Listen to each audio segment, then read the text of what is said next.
Hey everyone, Big Pauly back for a brand new video. Yes, I'm out and about today. I'm over Canterbury. I'm going to a cinema I've never been before. It's called the CURZON. Yeah, we know all about CURZON. The last time I went into a CURZON cinema was about 1986 in Folkestone. But I knew there was one CURZON over here in Canterbury because it cost like £122 million in a new complex with a 6-screen cinema and housing and restaurants and all that kind of stuff. But I completely forgot there was another CURZON cinema the other end of Canterbury. This one I think has 3 screens, and I think it only has a maximum capacity of about 60 to 80 people per screen. But I'm over here for one specific reason: to watch a film that is not really showing anywhere around the country. Only a few cinemas are showing it. Yeah, so we'll go in there in a minute, but I'll tell you a little bit about the film in a minute.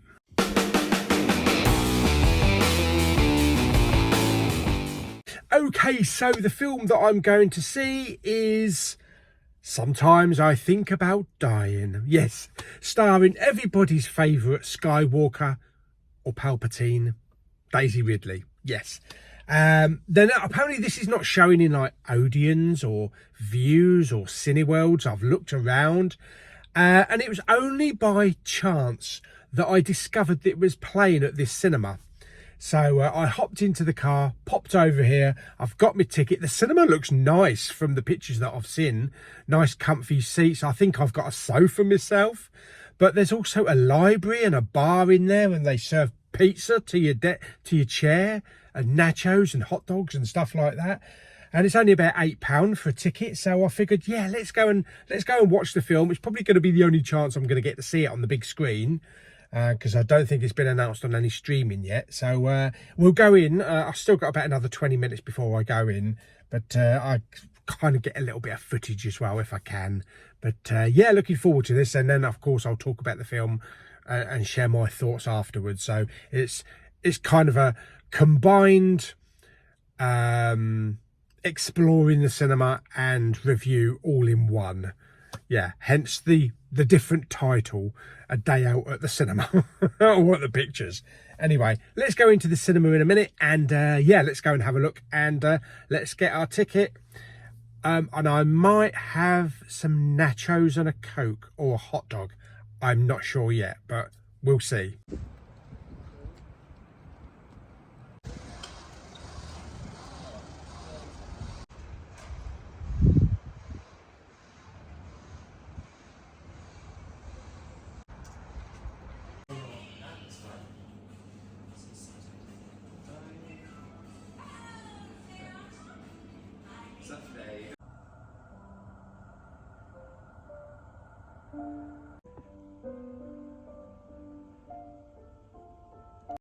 Unfortunately, I had to get some popcorn. Nice big CURZON popcorn and a drink, Diet Coke in a bottle, because they couldn't cook anything hot in the kitchen, so I couldn't have a hot dog or nachos. But popcorn was only about £5 something, so that's pretty good. Nice little cinema, very small, cosy, nice and warm.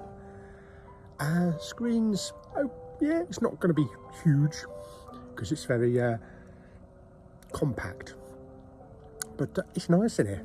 It's very homely. It's like a home cinema. Yeah.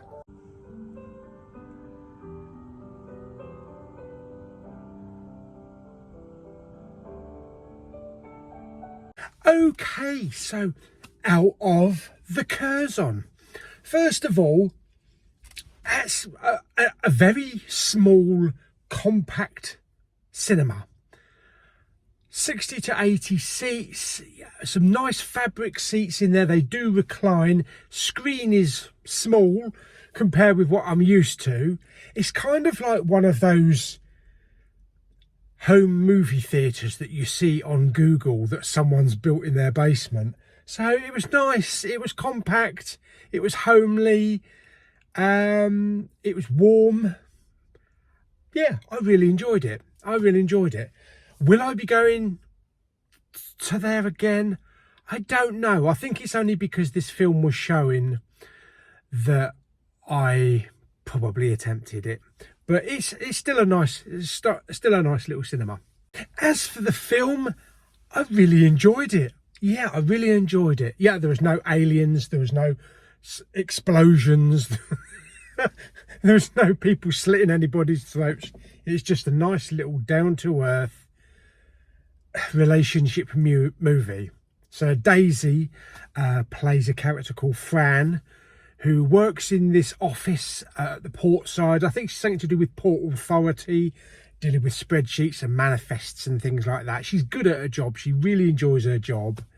But she's very plain. You know, she's what you would call a plain Jane. She wears grey outfits and just straight slick hair, and she's just very plain.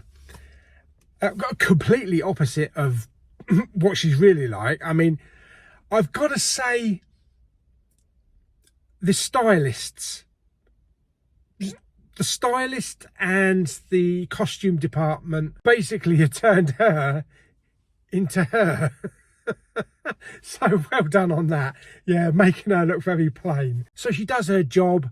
You know, she gets up in the morning, she goes to work, she goes to bed at about 10 o'clock at night. It's the same every single day. Same for a lot of us. And then one day, this new employee comes in called Robert, and they start to get to know each other, and they go out for a meal, and they go to the cinema. She likes some things, he likes some things, and it's all about their relationship and how they interact, and him trying to get to know Fran, but she kind of won't let him. She kind of keeps blocking him out. But throughout the film, we get these little glances of Fran imagining her death and different ways that she would die. She is a lonely woman, and there's isolation, and it kind of perks her up a little bit, and Robert is starting to bring the real Fran out.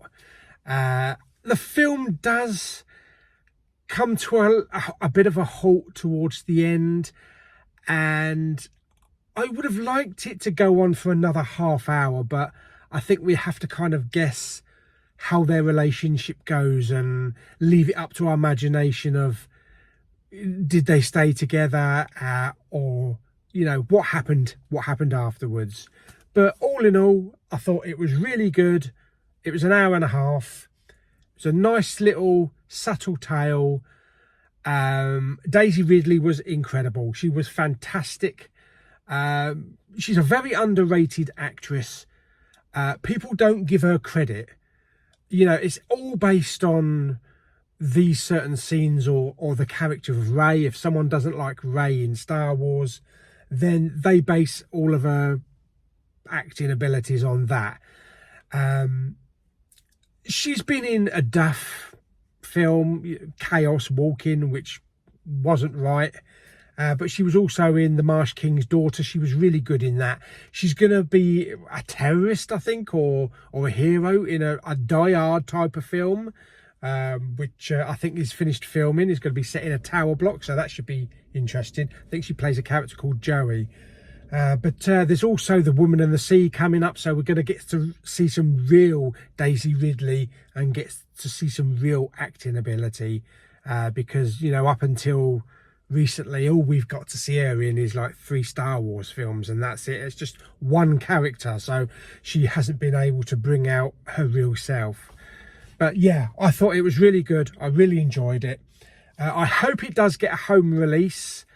I know The Marsh King's Daughter has only had a Blu-ray release, I believe, in America. It hasn't had anything over here, as far as I'm aware. But I do have the Blu-ray for that. So I hope there is a physical release for this film. But yeah, it definitely gets 2 thumbs up for me. I really enjoyed it. Really did. I thought it was a really great little film. Fantastic. So there we go. So that is my little outing today to the Curzon cinema there. There were 3 screens in there. I was in screen 1, which was the biggest. There's also 2 screens upstairs as well. You wouldn't think so from looking at the building, because It looks like an extended garden shed, but it's really nice inside. You've got a bar, you've got a library, as you saw in the video there. You can sit down before you film, maybe read a book or two. But unfortunately, I couldn't get any hot food because there was some problem in the kitchen. So I had to go with popcorn and a Coke. But it's just unfortunate that it happened on that day. Otherwise, I could have taken a pizza in or something. Anyway, there we go. So I hope you enjoyed the video. If you did, like it by giving it some thumbs up. Don't forget to subscribe, comment and share, and I'll see you on the next video very soon. Bye bye. Oh yeah, before I go, a couple of things I just wanted to mention. The beginning of the screening took me back to my childhood because the adverts came up, and what did you get on the screen?